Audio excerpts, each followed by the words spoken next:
everybody. Michael Davis here. Welcome to Bone2Pick. Super excited today to have one of the finest bass players anywhere in the world. He, for the last 4 decades, has been absolutely one of the top call bass players here in New York. The great David Finck. David's recording, touring, and performance credits read like a who's who of the entire music world.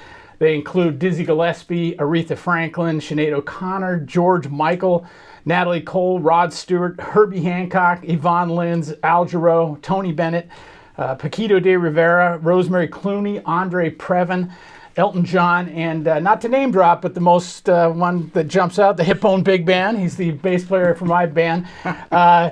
He's played with everybody. He hails from Philadelphia. He's a graduate of the famous Cheltenham High School. Went to the Eastman School of Music. Cut his teeth early on with the Woody Herman band.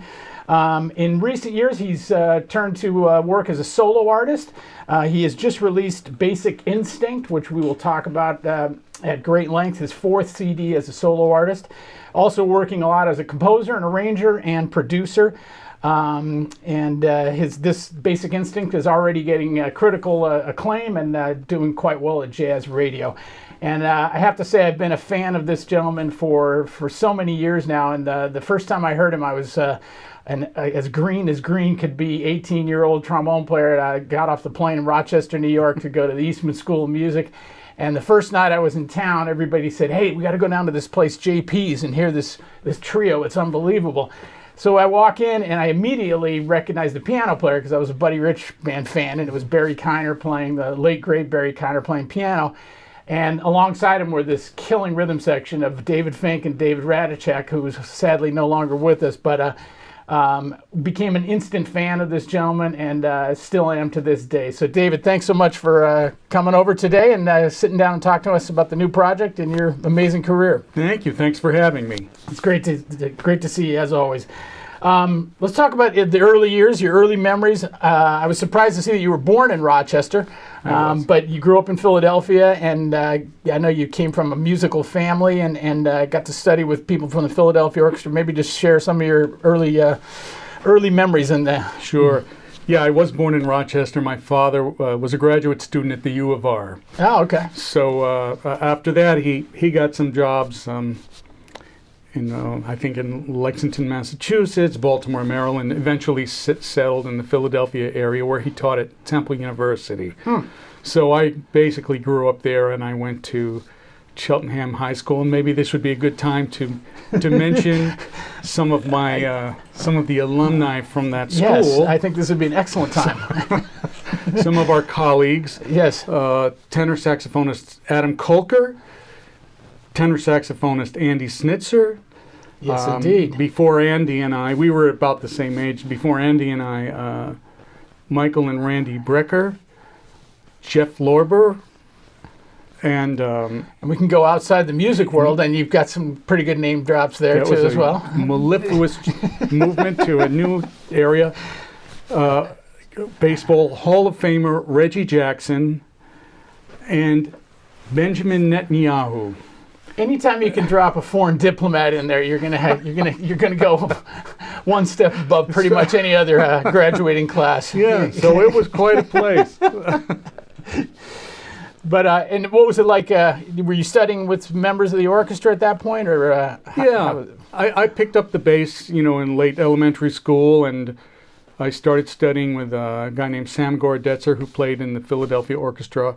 And later with Michael Shahan, also of the orchestra. And after that, a guy named Lou Cosma, who played with the Met here in New York, who retired recently. And I think now he conducts a lot. So that was my start. And then I was accepted at the Eastman School of Music. And I have a bachelor's degree in applied double bass. How was the experience for you? I mean, I know, like, looking back on it now, I see more of the positives than I did probably when I was there. But certainly from my perspective, the ensemble thing was always really great. How about what was your experience being there? Similar. I mean, I thought it was a great school. I mean, it was then, maybe more than now, was set up as a conservatory. There was no jazz program for undergraduates. Right. So I played in the orchestras and I studied privately with James Vandemark, who still teaches there. And yeah, the orchestras were good, and theory and harmony class, and some liberal arts classes too. All in all, I think I got a very good education, and certainly continue to work with people that I met when I was in school. And I remember freshman orientation day back in 19... There was a guy who spoke to us. I mean, I think there were only maybe 100 of us, right? It's a pretty small school. And he said to us, look around the room. These are your future contacts in the music business. Yeah. And I remember that to this day. And of course, it was true. Yeah. And there are guys that I went to school with that I still work with, like yourself, Right. and others. And it was a good little piece of advice.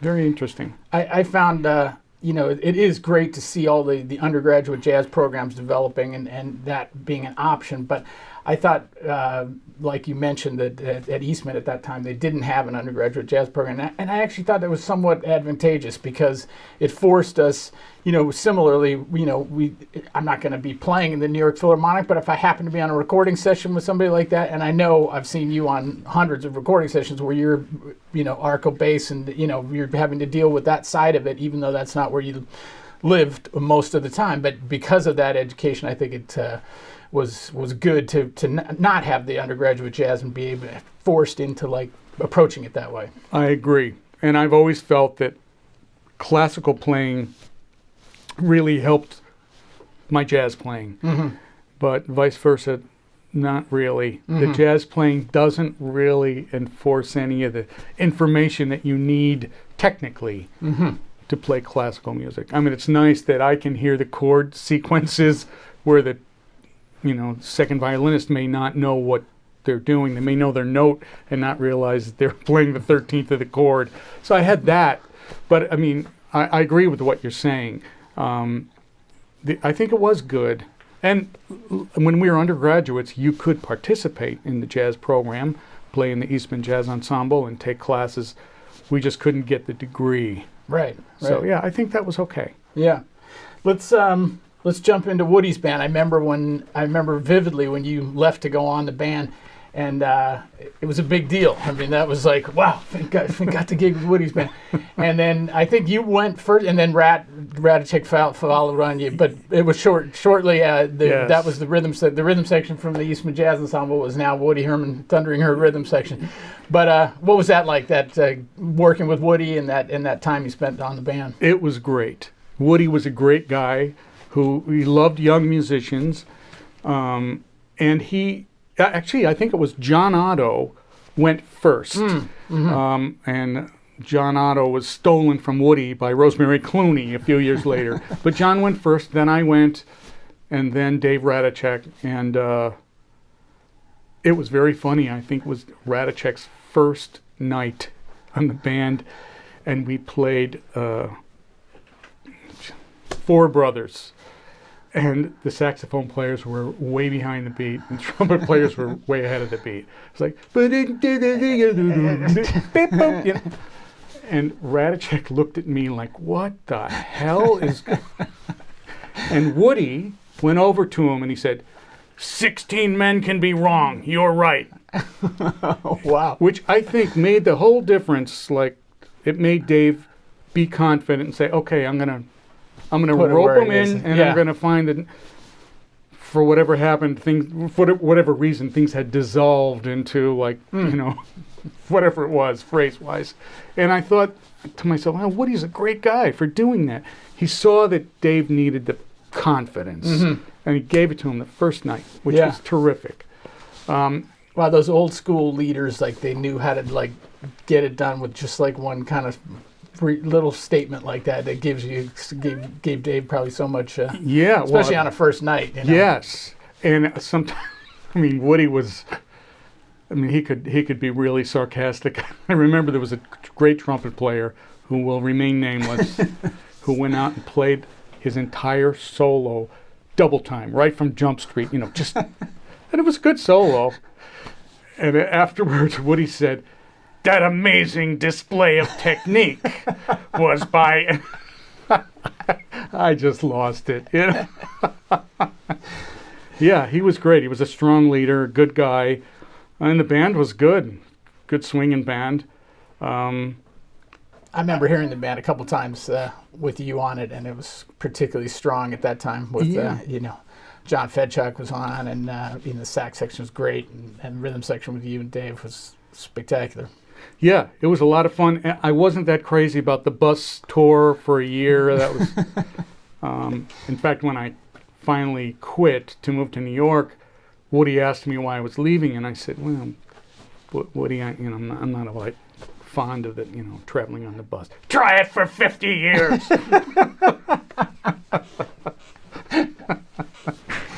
Yeah, exactly. Yeah, okay. That's funny. Well, you mentioned New York, and that's kind of what I guess got you off Woody's band, was the idea of coming to New York, and maybe just share some of your thoughts about what it was like when you got here, and what you were feeling at the time, and maybe some of the early gigs that helped get you established. New York, this was about 1980. It was a different city, for sure. It was much. Now it feels kind of like shopping mall to me, as opposed to, in the 80s it was kind of, Village Voice was a kind of a hip newspaper. Right. New York was a hipper town. I mean, I see the same thing in London. Now I go to London, I see, the Gap, and, United Colors, and, Navy, whatever it's called. And it's sort of like lost some of its character. And New York, I mean, it was crummy in some neighborhoods that are now revitalized and nicer. But what I found was that there were a lot of different kinds of musical opportunities. And I got started playing with people that I knew, many of them from Eastman. I called them when I arrived. One of them was Jim Pugh, who had been on Woody Herman's band and gone to Eastman before me, but I just called him, cold called him, said I'm here, and if anything comes up. I think I had met Marvin Stamm when I was in school. He had come up for a clinic. I called Marvin, and a handful of other people. And, eventually you get recommended for stuff, and I played some weddings and bar mitzvahs, and eventually I did a Broadway show, got me in on that scene a little bit. I was recommended here and there for jingles or recordings, and it wasn't a super fast process, but I was willing to wait it out. If you move anywhere, show up with enough money to sit tight for several months. Yeah, indeed. Nobody comes to any town and takes over. It just doesn't happen. It's funny you mentioned Jim, because I remember hearing you, maybe Sue Evans playing drums, and with Jim's quartet, Jim Pugh, and there was a club called Possible 20s. Yes. Which is, it feels like those kind of places aren't there here anymore. I mean, Possible 20s isn't, of course. Yeah. But those kind of like, very like distinctive, they had their own flavor to them, so those, I kind of miss those places and those times, really. Absolutely. And I remember at Possible 20, I come in there and start setting up, and I see like Grady Tate was sitting at the bar, like, somebody said to me, "Look at Grady. He's swinging even at the bar. He's just sitting there and he's swinging." He was a great guy. I don't know if you knew Grady, but he was I didn't know. A wonderful guy. But yeah, there was a scene, and musicians came in all the time, and I think that might have been the first time I played with Randy Brecker. He sat in with Marvin, and Ronnie Cuber sat in. These people that I had on records. So yeah, eventually you network and start to work. So yeah, one thing led to another, and then, as I mentioned before, my friend John Otto was with Rosemary Clooney. So when she would come to New York, he would call me to do her work, called Radicek to play drums. Later, a guy named Joe Cacuzo played drums. And Scott Hamilton and Warren Vacher, I think, were the two horn players. Wow. So, yeah, it just kind of, it grows. As long as you behave professionally, show up on time, wearing the right clothes, and can play, there's no reason for somebody not to hire you. Right. Right? I mean, if you can play, you're not a jerk, and you're punctual, you're not a liability. Certainly, if you play at your level and you play the bass, that's something that every band's going to have a bass, and a quality bass player at your level is premium for sure. I was going to just say to our viewers who might be thinking, like, what is possible 20? What does that mean? And back in the day, they would book a jingle, and you would typically book it for 1 hour. And if they wanted to have the possibility of going overtime, they would say, and possible 20. So it's booked for an hour with a possible 20. So whoever it was, I don't know who owned the club, but somebody, I guess they were in the jingle industry. But Some musicians owned it, yeah. So they called it possible 20. I always thought that was kind of funny. We've talked, David, so many times when we've hung out and had a chance to work together about all the people that you've played with. We'd take a whole day to go through everybody, but I just want to throw out some names and just get your reaction. Okay. And I just came up with some folks that I thought would be interesting. Let's start with the great Brazilian singer Ivan Lins, which he's one of my favorite musicians of all time, but I know you worked with him quite a bit. Yeah. Ivan Lins, for those of you who don't know, is a Brazilian composer who now actually he lived in Rio, now he lives in Lisbon or somewhere in Portugal. Oh, okay. And I had actually run into him in the village here, and he told me he moved. I said, "Why'd you move?" He said, "David, Rio is the most beautiful city in the world from a helicopter."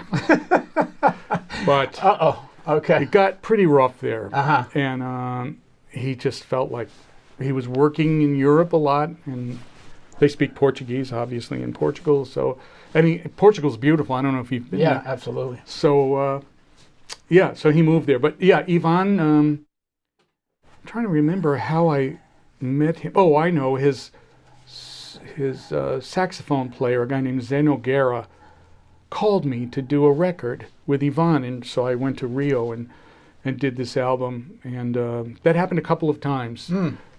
He's a fantastic musician, great songwriter, and very emotional player, singer, writer, and he's written some pretty famous songs recorded by big Brazilian artists. Great guy. Oh, awesome. Dizzy Gillespie. That's amazing that you have that on your resume, but like the godfather of bebop, what was that like? Great. I did a couple of tours of Europe, actually, with a very interesting combination. It was Dizzy, Paquito de Rivera, and Miriam Makeba. And we did some things all together, as it was a gigantic band, obviously. And then Diz called a couple of times to do a concert here and there. And I mean, for me, this is the guy who invented the language that we use. And he was funny. And I remember the first gig we did, he couldn't remember my name, so he introduced everybody in the band. It was was Danilo Perez on piano, Ignacio Baroa on drums, and he said, and on bass, from Biloxi, Mississippi, John Smith. And the guys were dying. But he did once tell me that he liked the way I played. So I said, okay, could you write that down? Can I quote you on that? Yeah. So, but he was wonderful, an important musician. Yeah. Oh, my no gosh. question. Ridiculously so. This is a gentleman that sadly we lost a few years ago, and you and I have both worked for him, but you worked for him quite a bit. But the legendary producer Phil Ramone. Phil Ramone, I feel very fortunate that he called me as much as he did. He was someone who really liked musicians. Mm-hmm. He did. He liked hanging out with us, and he liked being able to employ us. And of course, he's associated with a lot of hit records. And through Phil, I was able to record with a lot of different people: Gladys Knight, Sinead O'Connor, Natalie Cole. It was a long list of of big stars. Really, really a great guy. Mm-hmm. Yeah, and I think maybe I'm sure you feel this way too. I remember when he passed, just thinking like, wow, this is going to put a dent in how much work we do, and it certainly has. I mean, it's not easy to replace somebody like that. Not easy, and it did put a dent because a lot of the work that he did, some of it I think went to L.A., some went to other producers, but he generated stuff. He was fearless. He could call up, Gladys Knight, it's time for you to do a standards record. And he had that voice. Yeah, right. And she, okay, Phil. Yeah. I think Phil produces those, but also ask you about your work with George Michael. I know you did some tours with him as well as quite a bit of recording. Yes. Actually, I met George through Phil. Phil hired me to play on a record called Songs of the Last Century. It was done in '99 in anticipation of the turn of the century. And it was a standards record that included the Sting song Roxanne. Oh, wow. On the date I started playing some fills toward the end, and I guess George really liked it, kept it on the track. And I even slipped in a little quote there. If you listen carefully, okay. I played. We'll check that out. Not everybody catches it, but it stuck. And a few years later, George was going to tour, and he decided he wanted to include some of that material along with some of his Wham hits. So he called me to do the tour. And it was just in Europe with a symphony. It was called Symphonica. He brought some of us from New York. Some of the guys were from his London or his UK band, and then he had an orchestra that traveled with us too. It was big. I mean, you've done big tours with big pop stars, I know. So for me, I'd never played in a stadium in front of 20,000 people, screaming fans. It was wild. We had in-ear. I guess you guys with the Stones, you used in-ear monitors. We used in the horn section. We used wedges, but everybody else had in-ears. Yeah. So we had these in-ear monitors, and we could get it mixed just the way we like it. And if I took one of those off during the concert, all I heard was screaming. Yeah. I mean, it was unbelievable. But George was a terrific singer, a very talented guy, and a gentleman, and. We really had a good time.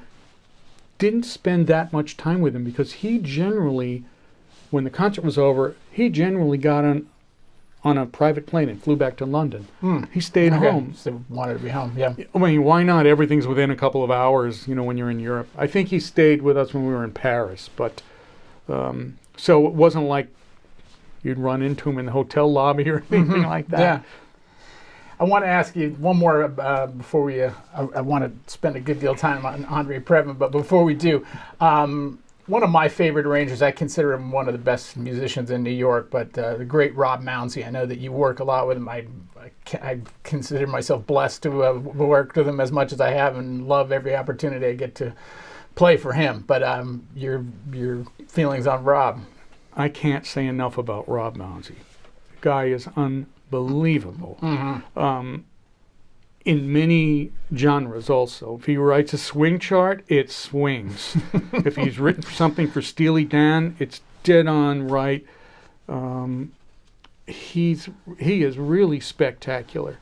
I think the first recording I did with him was Sinead O'Connor for Phil Ramone. And there are some arrangements on there that I really love. He's a great orchestrator. He has great sense of sense of phrase in music overall, whether it's instrumental or accompanying a vocalist. I've done a lot of things with him. One of my favorites was a record we did with Natalie Cole. It was really fun, and she was really fun, and she was a good singer and a good musician who knew what she wanted, which made Rob's job super easy.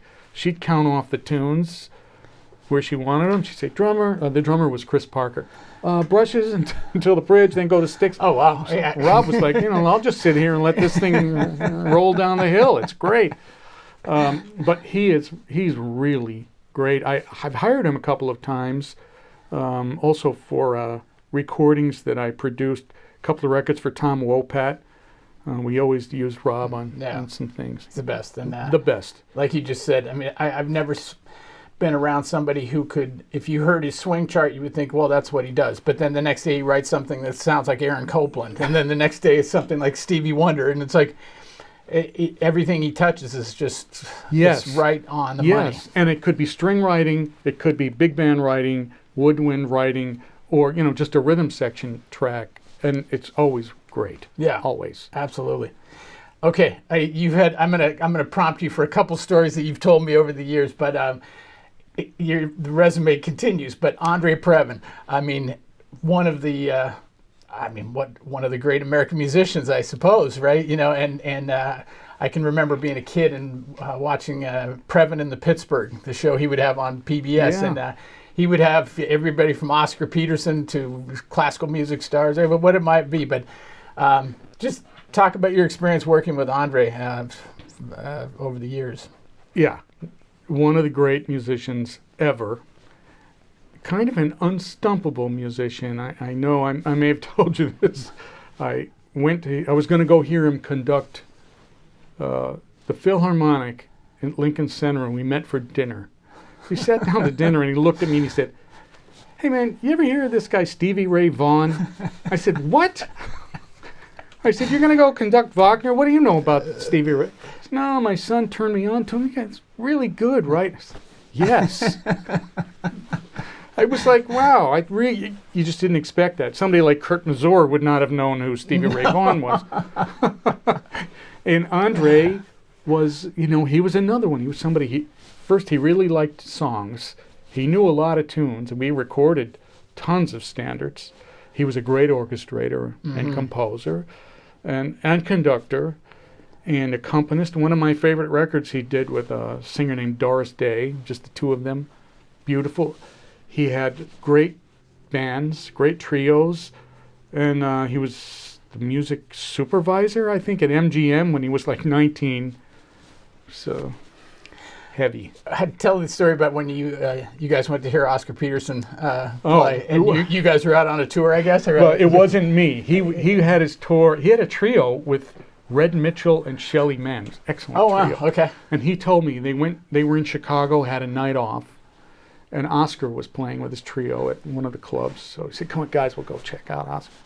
He said they sat together. He said, "Oscar," I guess he had Ray Brown and Ed Thigpen. And Andre said, they played the first tune. He said, I turned to the trio and I said, "Should I just fire all of us?"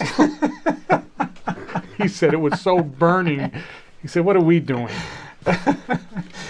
I remember him sitting down and playing on the Previn in the Pittsburgh. This is in the 70s, but and it's amazing. I mean, of course, who can sit there and play with Oscar Peterson? But he could hang in there. I mean, not that many people could hang in there with Oscar Peterson. Absolutely. And here's this guy who's conducting the Pittsburgh Symphony at the time, and now he's going to sit down and play that. It's incredible. Yes, he could hang pretty. I mean, he had those kind of fingers for sure.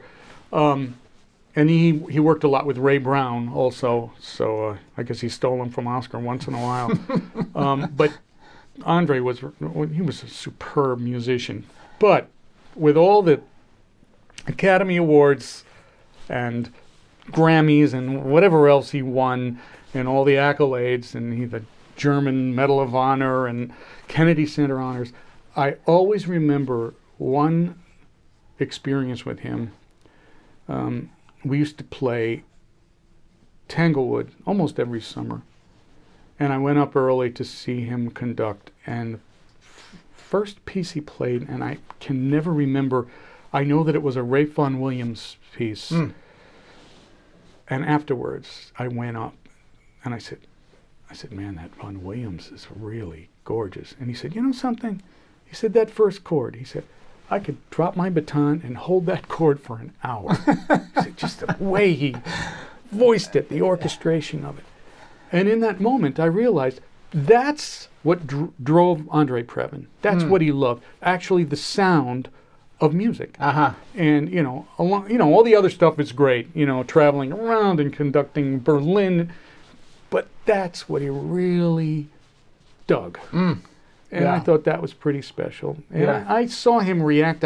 I turned him on to this song, this Christmas song, called Christmas Love Song by Johnny Mandel and Marilyn and Alan Bergman. And I brought the music over, and he started playing through it. And he was like, "Oh, my God. Oh, man. I said, "Andre, take it. Just, really?" He was so turned on by the chord sequence and the melody and the words. Kind of special. People don't react to music that way all that much anymore. Yeah.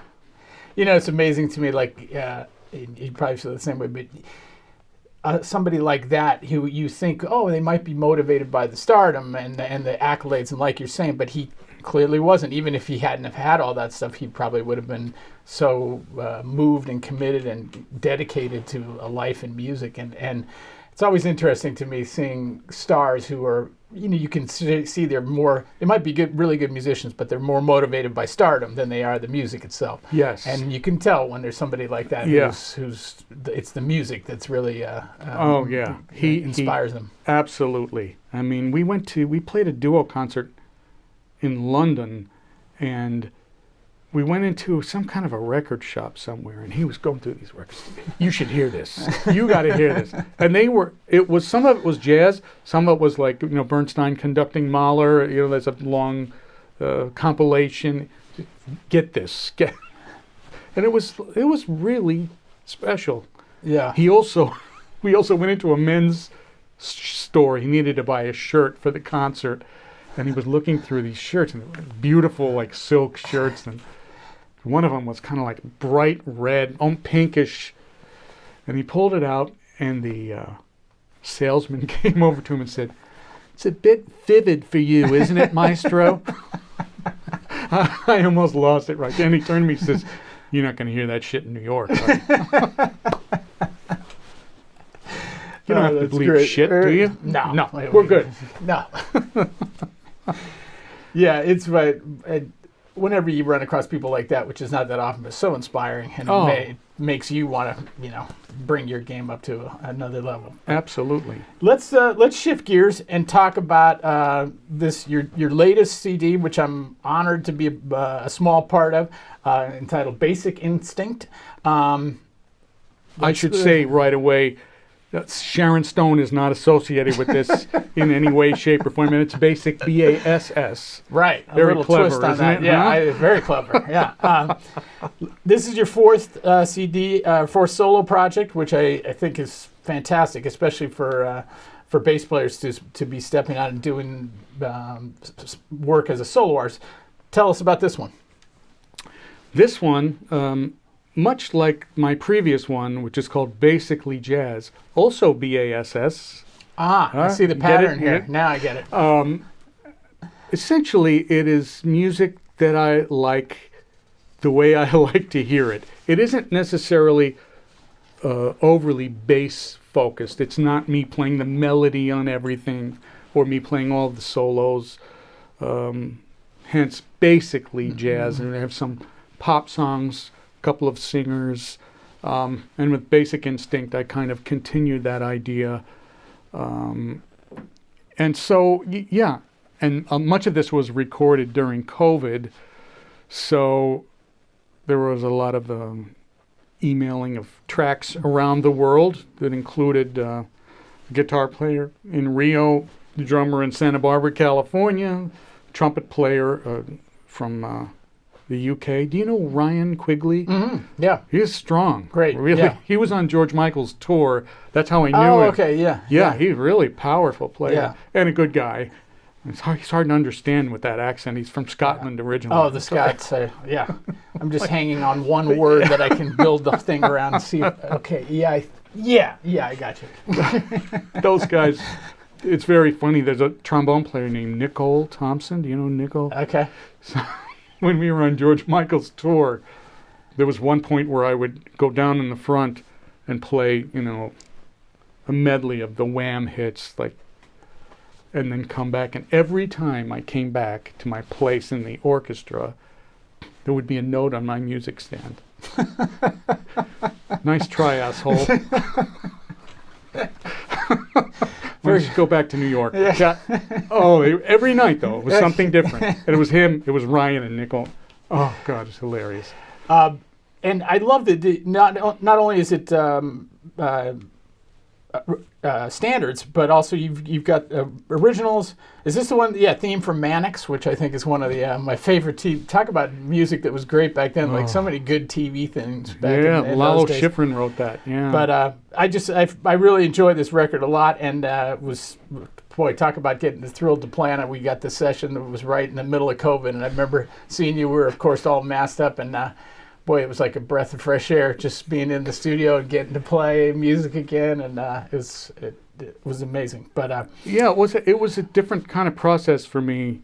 I guess I'm old school. I call a bunch of guys, we go into a room and record. But since that wasn't possible, you have to write and or arrange things so that it'll be not as problematic. Less problematic than it could be. Yeah. Let's talk a little bit about your work as a producer, which I find, you've been kind enough to hire me a few times, and you've got a great instinct about you, and also temperament, the way you handle things. So important, I think, as a producer to, you're trying to motivate the musicians to get the most you can out of them, and also you have to have the chops to know what's going on musically. You're really juggling a lot of things. But I was just kind of curious, like what made you get into it, and how do you enjoy that work, and all those kinds of things. I got into it because I used to go crazy in the studio watching people waste hours and money and energy. Because as you know, when you record a song 14 times, it doesn't get better between 4 and 14. Usually it gets worse. I remember I did one of these records, Rod Stewart Sings Standards, and we played one song for about 8 hours. Yeah. And at a certain point, and I made a lot of money on that one song because we finished it like 4 a.m. on a Sunday, whatever it was. Right. But I was like, no amount of money. It doesn't matter. And it was just, it was really aggravating. And I realized, as a musician myself, musicians want to come in, they want to feel good, they want to play well, and walk away after 3 takes or 2 takes and a couple little fixes and go next. And it keeps everybody energized, and it makes for better music. Certainly, there are times when something requires a lot of takes, and that happens. It's funny, speaking of Andre Previn, he told me he conducted some Sibelius with Pittsburgh, and they recorded it. He said the first movement's like 20 minutes long. He said they played the hell out of it. It was a good orchestra, Pittsburgh. He said they played the hell out of it. He said the producer said, that was good, let's do one more. And Andre said, why? Well, just like it was a backup to have it. And he said he walked into the control room and said, listen, they just played the shit out of this thing. Yeah. So you don't need another take. And he said, besides, people are going to buy this record because I'm conducting, and that's a great orchestra, not because you produced it. Wow. But true. Yeah. And, he knew. You're going to play it again, you're going to start hearing more mistakes. It's great the way it is. So I learned from various situations over the years, and I've always been someone who likes songs. So some singers hire me to produce their stuff because I feel like, as someone who likes songs, I understand keeping that balance between words and music, which is not an easy thing to do. You work with Frank Sinatra, who probably the best, certainly in the top 5, So just kind of, I started doing it. I've just to compliment you a bit, and the times that I've worked for you, and even on the Bassic Instinct project, what you just said, I think, is so important. Like as a musician, generally your first take, maybe not. If it's a jazz record, then more likely it could be that. But like you said, it's not going to get better between 4 and 14. And I think knowing when, okay, we have it now, because it's very easy to get diminishing returns, and then you're trying to recapture what you already had. And it's frustrating as a musician, but but you were great. I know when we recorded a couple of the tunes for Bassic Instinct, I was like, I want to get that again. And you were like, I think it's fine. Let's listen back. And it was, I'm like, okay, yeah, you're right. It's okay. Yeah, no. But that's like that's a skill that is a lot of producers don't really possess, but it's important, super important. One thing that I learned that it was really a great lesson. I did a recording, I think, for the New York Voices with an engineer named Elliot Shiner. Oh, of course. Elliot, yeah, he's like to engineering what Rob Mounsey is to arranging. Right. Fantastic. And it was a bass solo. So I said, he let me do, 3 passes or 4 passes. And I said, okay, well, you got it between those 4. He said, no, you come in here right now and you tell me what you want. He said, I'm not going to go through an editing nightmare, editing your solo together. He said, not my solo, it's yours. And I said, you know what? He's right. I can choose what's going to work and then have it be done. Otherwise, he's going to edit it and send it to me, and I'm going, well, you know what? I like the 4th bar of the 2nd chorus. Right. And that's also part of working cost effectively in the studio. And that's important. And of course, cost-effective quality comes from good casting. Mm-hmm. So, if indeed. I call you and Snitzer and Ryan Quigley, I know it's going to be good. These 3 guys that are great players, accurate players. They're going to play a jazz solo. It's going to be great. They may not be thrilled with every note of every bar, but who is? Yeah. Yeah. And I found, a lot of music today, I guess people are so accustomed to, digital editing and snapping everything to the grid. And sometimes it really sounds sterile to me. Mm-hmm. And Snitzer actually told me, he said, don't nuke this stuff, because it's easy to do. Yeah. You tune this and move that here. And he said, it breathes, it's human. Yeah. Don't turn it into a machine. He says, anybody can get a machine to play. He said, this is, so yeah, he was very helpful with that. Yeah, that's really good advice. And I know even times when I've mixed stuff of my stuff, like it's very easy to get into like looking at the grid. Oh, it's not completely together. But then if you start mixing like this, then you're gonna reach diminishing returns. I did a big band record with somebody who did that. Everything was right in line on the computer screen, and it sounded so sterile. Mm-hmm. Because the sound of a trumpet section hitting a note, there's a splat in there. I mean, that's the beauty of it. Yeah, and same absolutely. with strings. You got 15 string players. Every violin's a little different. They bow a little differently, different sound, different pitch, a little out of tune, little sharp, little flat, and you put it all together, you got human beings there, Yeah, absolutely. As we kind of wind down a little bit, there's been so many, we talked about it quite a bit already, but there's so much change in the music industry, certainly from when we started. I mean, it's like a completely different business. Where do you see, I certainly see it, through, we were talking about my son Cole, who's also a bass player, young, getting started right now. You're just trying to see a path, for where things are going. But from your vantage point, like where do you see things progressing specifically for young musicians like that are coming up now and say, man, I'd like to do the work that David Finck did, and it's not going to be the same. It's not going to be those people, but how do you? What's your thoughts? I guess is what I'm asking. It's a big question, but it is.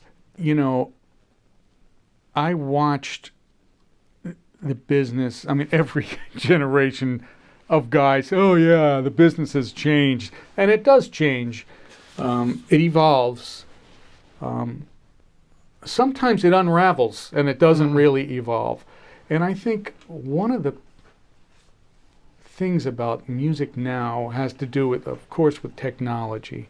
Now, when you call yourself a musician, it can be you at a computer producing music. And the requirements are different. We had to learn in school, you're going to play this Wagner, you have to phrase it this way with this kind of sound, and the bow it this way. And there was a lot of history. And now the history is really recent. So, and technology moves so fast, I'm not equipped to do it the way the kids do it today. I mean, guys now come up, they know how to run Pro Tools. They know how to tune with Melodyne and other tuning applications. They know how to get things up on YouTube and on Spotify. And that's part of it. And it's even part of college curriculum now, how to get yourself out there. However, I feel like, for the most part, things like songwriting has declined. And I'm not saying that everybody has to be Rodgers and Hart, but the art and craft of keeping words and music in balance, and the relationship between certain pitches and vowel sounds and consonant sounds, all those kinds of things. I heard something on the radio where the guy sang the word sympathy, and he said sympathy because it had to rhyme with me. You and me, sympathy. And I thought, that's really not English. I mean, yeah, right. And I'm not saying you got to be Johnny Mercer, but Johnny would, that'd be a big no. Yeah. That's, in a way, it's lazy. I used to work and produced a couple records for this singer, Christy Barron, and she'd look at a song and she'd go, that's lazy writing. There's no reason to put an accent on the wrong word. Make another phrase. And I think that's part of the decline. It's accepted. And hip-hop and rap, as one friend of mine says, let me preface it by saying, it feels good. Right. It does. Right. But one friend of mine says, if you could sing, don't yell at me. I don't want to turn on the radio and be yelled at. And there's something to it. Some of them can sing, there's no question. But and this is not black, white, Asian. It's got nothing to do with that. It's the style of it, and almost all of it, not all 100%. Most of it is in 4/4. Most of the language is not really. It's not required that you have a deep understanding of rhyme scheme and the relationship to the music. There's relationship to the beat, which is cool, but I think that a lot has been lost. I mean, as far as melodic content or harmonic content, considering all of the advancements handed to us by everybody from Ravel to Dizzy Gillespie to Herbie Hancock, don't you want to include some of that language? I mean, it's important. So I feel like it's kind of stagnant in that way. I mean, hip-hop has a history. I used to like it a lot more when it first came out in the late 70s, early 80s. It was, the Sugar Hill Gang and Grandmaster Flash. Some of these Crown Heights Affair. The rap was fun and funny. It wasn't all about, what a badass I am, and I get this many chicks, and okay. I mean, I understand it's a reflection of an attitude or a lifestyle or whatever, but I think that a lot has been lost, and now I look at pop music from the 70s and 80s, and I go, wow, Earth, Wind and Fire, that's human, great, absolutely great songs. Yeah. And some of the lyrics in those, don't make a whole lot of sense on paper, but we forgive a lot because it feels so good. Yeah. And the melodies are great and the changes are great. Same with, Carole King tunes and James Taylor tunes, Stevie Wonder tunes. I mean, it's special. And again, I don't want to sound like the old guys dismissing what's going on today, but I do think there's a difference. Mm-hmm. I don't know what the future is going to be. So it's all. Those are really thoughtful words from you, and I think it's almost like you're putting out a challenge to young writers to include, and to look back and include this history in terms of vocabulary. And I don't have the knowledge or the attention to detail in terms of lyric like you do. But yeah, when you put it like that, I mean, it really makes a lot of sense. And I hope that, the pendulum will shift, to some degree back in that direction at some point, Yeah, and I don't even know if it's taught in school. Mm-hmm. Like, I haven't taken a songwriting class, but sometimes I wonder, like, when you look at a song like a Jerome Kern, Oscar Hammerstein song, like All the Things You Are, if you really listen to it, the way the poetry is married to the melody and the chords, there's a lot of craft there, a lot of skill. And I don't even know if it's recognized, even by plenty of people who sing that song, to really understand what's involved. I mean, some of my favorite songwriting teams, besides the old guys from the Great American Songbook, some Marilyn Allen Bergman with Michel Legrand or Ivan Lins, and I know the Bergmans, and they are very conscious of every vowel sound and the note that it attaches to. It's not just, hey, I got some words that rhyme. Yeah.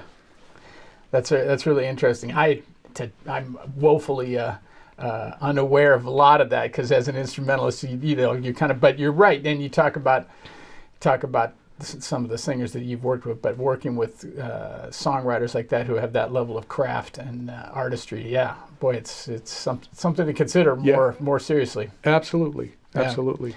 I want to ask you. You've always been great when you're producing to file stuff through the union, and I know that this is kind of like it's a lot of people don't want to hear, but I think this is important. As we face the labor situation, this is I know I'm doing a sharp left turn here, No, but go ahead. I think it is important, and we're seeing the decline of unions, not just in the music world, but all unions, and you're really great about it. You always, even if it's low budget scales or whatever, you're paying running things through the union, which is I think admirable and appreciated from a musician standpoint. Where do you see the future of specifically the musicians union? And I know, fortunately, with our pension, was in some serious trouble, but now it's looking more promising because of what's being done with the current administration. But what's your feelings about the future of the musicians union? Well, I think that the musicians union has a lot of problems. The first problem is that you don't have to be a musician to join. Find me another union that has that going on. There may be one or two, but I don't think so. And so that alone allowed people to rape the system. Guy can write a jingle, put his niece Janet, who's 7 years old, on the contract, and she gets a little annuity from the jingles that her uncle wrote. That always troubled me, and I know the union is trying to generate enough income to keep the doors open. So, okay, yeah, you play tambourine. Okay, cool. We'll take your money. And that's a big problem. And the second problem, and maybe it's not the second problem, maybe it's the first problem, is us, is the musicians themselves. Because we have allowed a lot to go bad for us. There were generations of musicians before us who made a lot of sacrifices, negotiated residual payments, performance rights. I mean, guys did that for themselves and the future. And now it feels like anybody will just take a gig. Okay, yeah, I'll do it for $75 even though the scale is 150. And so you end up like the bar keeps dropping. And it troubles me. And I feel like, hey, we all deserve a pension. We all deserve a health plan, just like the guy that drove my kid's school bus. Why not? And it was set up. But I think we kind of did ourselves in. And we had the opportunity, for example, when CDs came out, they're easy to copy and they sound pretty damn good. At least, when you're driving your car and you pop that in the machine, it sounds good. And this is even before file sharing. And nobody said, hey, you know what? Let's put a little tariff on blank CDs so that musicians generate something. I mean, I don't know the details of it for greater minds than mine, but I think we kind of just went, oh, okay, fine, And now, my own kids have never paid for music. Yeah, well, that's a frightening reality, And, and the expectation is that they want it for free. Exactly. And they're getting it for free. And they are. And I've been to a couple of negotiations with the record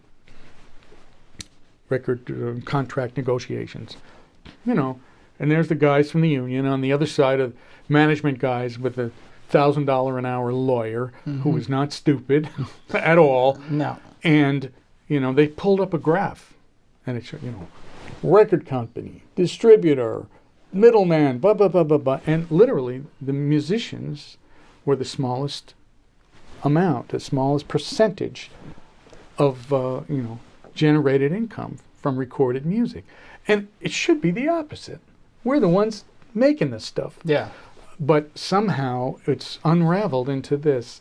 So I think the future of the union is going to have to be about, it may involve something, drastic. I don't know. I think it's a shame that you don't have to be a musician to join the union. And I think that could change. And if it means it becomes more of a guild or some kind of smaller organization, then at least having that union card means something. Means you can play. You might play badly, right? But you could play something. And I think too, the importance of the union. I mean, you mentioned it, like people playing for less than if there was no union, it would be a complete free for all, and the scales that we enjoy, and we of course we wish they were more, but scales for a Broadway show would be a fraction of that if it was left without union. And the other, I just wanted to add this as we get ready to face an election here coming up next month for Local 802 here in New York. I've always thought it was weird that we never got professional labor people to represent us. And I know musicians go back and forth on this, and it is, of course, important to have the musician's perspective, and I get that. But when it comes time to actually negotiate things, we can explain to a professional labor person or attorney or whoever it might be what we need from the musician perspective. But they know how to negotiate. They know how to do. The producers are represented by, like you said, very bright individuals who make a lot of money, but they're earning that money. It feels like from a leadership standpoint, we should be having professional labor people in that world. But that's just, that's a long discussion. We got to do a whole interview on that on that topic. But I agree with you, and like you said, they'd have to be trained to understand. Some of the issues for what we deal with in the recording studio, it's hard to explain to a civilian. Right. I've had to explain it to people. A guy puts an arrangement in front of me with slash marks representing mostly musicians watching this will know there'll be a chord sequence with slash marks saying, play your own bass line. Which is good because I'm going to make up a better bass line than the arranger usually. Right. So it's his Cuban feel. So I'll play a bass line. Now, the guy playing violin on that track, he doesn't have to create anything. He's got these 9 notes to play in the first 4 bars.